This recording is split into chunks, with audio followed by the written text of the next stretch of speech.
And Sure. okay, my name is Pastor Charles Williams, and this is videotape for WREX in Illinois. And we are ready to go in 5, 4, 3, 2, 1. Okay, go ahead. All right, Pastor Charles. I want to thank you again for talking with me today. Could I just have you begin by explaining your involvement with the Amber Alert? I know you are the founder. Yes, my involvement with the Amber Alert is as such is that when I learned that little 9-year-old Amber Hageman of Arlington, Texas, had been abducted, being a father of 4 daughters, it really resonated really deep in my heart. You know, being a protective father as I am, and so being also a man of prayer. I just spent the rest of that weekend praying that this little girl would be found. And on that Monday morning, as I went to work, she still had not been found yet. And I went to work, and during my break time, I picked up the phone and I called the local radio station where the sheriff was a guest there at that time. So it was Sheriff D. Anderson and the talk show host. They were beginning to just kind of talk about things before the show began. And I shared with them at that time, I said, gentlemen, I said, you know, what would happen if we would use this, you know, just like when a tornado is coming into our area, you know, they'll break into our news shows or break into our whatever shows it is that we're watching, and they can tell us almost every street that this tornado is headed toward. And so I shared that with him, and D thought about it for a little bit. D. Anderson, I'm speaking of, thought about it for a little bit. He said, you know, that sounds so simple, but it would probably, you know, that sounds like it could possibly, you know, work, because instantly, when you do that, it would put eyes and ears on every corner. And I was conscious of the fact that, you know, police cannot be everywhere all the time. And so this would put eyes and ears on every corner. And if something didn't look right, you know, to give the people a number to call. In essence, using the people first rather than bringing it to the community last, because all leads have run out. And that's the way it all started. Wonderful. Now, 11 years later, how has the rate of success been? How many children have been recovered safely thanks to the Amber Alert? To date, the count that I am most familiar with is that to date we have about 650 children that have been safely returned to their families as a result of the Amber Alert concept. And that's here in the United States. I don't have the numbers globally, but it stands to only reason that with that being the results here in the United States, probably mimicked in other parts of the world as well. But I would say that it's a very high success ratio in that, because the I believe one of the factors is that those who have received the Amber Alerts, it just, you know, it gets the people engaged more, and helps them to, you know, to get out and to help to try to find this one missing child. So we are very, very pleased. And if you think about this for a second, the success of the Amber Alert has really almost mimicked the size of a small country city here in the United States of America. I know several cities that don't have 650 people as a population. Wow, that's an amazing way to put it, definitely. Mm-hmm. Now, I'm located in northern Illinois, and our last Amber Alert was only 3 days ago. Okay. And now that child was located successfully very soon afterwards. She's fine. So individuals who hear an alert like this, what can they do when an alert is issued to help recover a child quickly?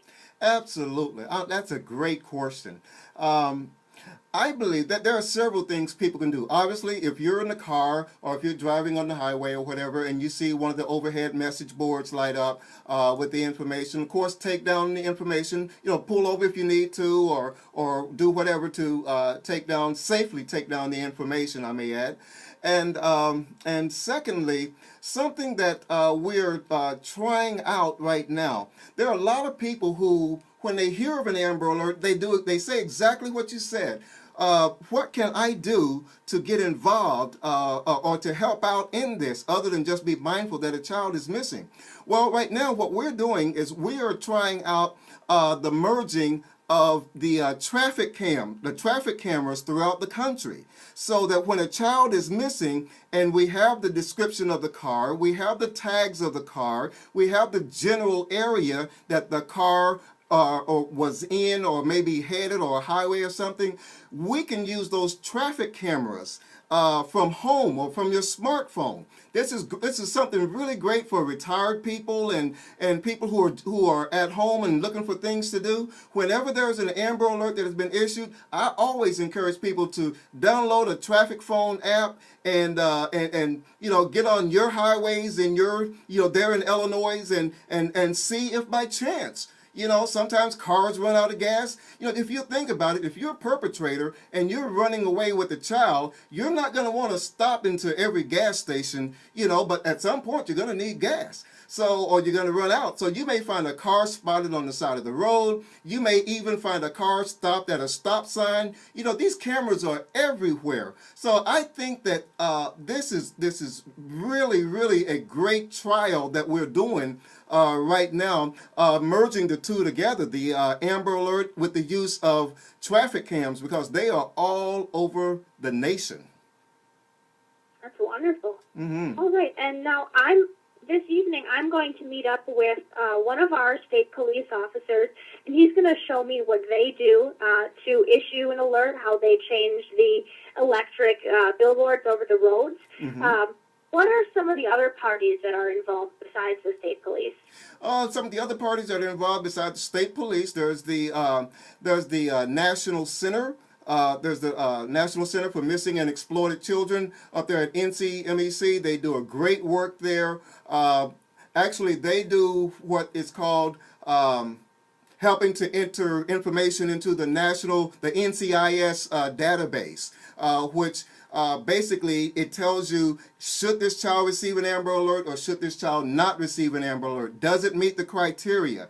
And if I may add, one of the most critical things that a person can do to help themselves in the case of an Amber Alert is to know your state's criteria for an Amber Alert, because the criteria is not the same in Indiana as it is in Illinois. It's not the same here in Ohio as it is in Illinois. So it's important that you know the criteria for your particular state as it relates to the Amber Alert. Okay. All right. Well, that about wraps it up for me. Is there anything else that you think would be worth sharing on this Pleasant Anniversary? Absolutely. This is National Amber Alert Awareness Day, and my staff would not let me go to bed if I did not share this book with you. It's called Faces of the Amber Alert. This is a book that I sit down and wrote exactly how the Amber Alert was started, how I chronicled everything, every detail that we went through in the process of getting it from beginning to where it is in its present day form. And we're just excited about it. There are a lot of safety tips. I tell people all the time that if you want to know great safety tips and conversation starters as to how to have them with your children, how to have a conversation rather with your children, get a copy of this book. They're available anywhere fine books are sold, and it's called Faces of the Amber Alert. And I think it's a great investment on behalf of our children. Wonderful. Well, thank you so much for your time. It's wonderful talking to you and getting to know a little bit more. Okay. Okay. Well, we appreciate it so very much. And to all of our friends in Illinois, thank you so very, very much for your continued support of the Amber Alert brand. Thanks, and God bless now. Okay, we are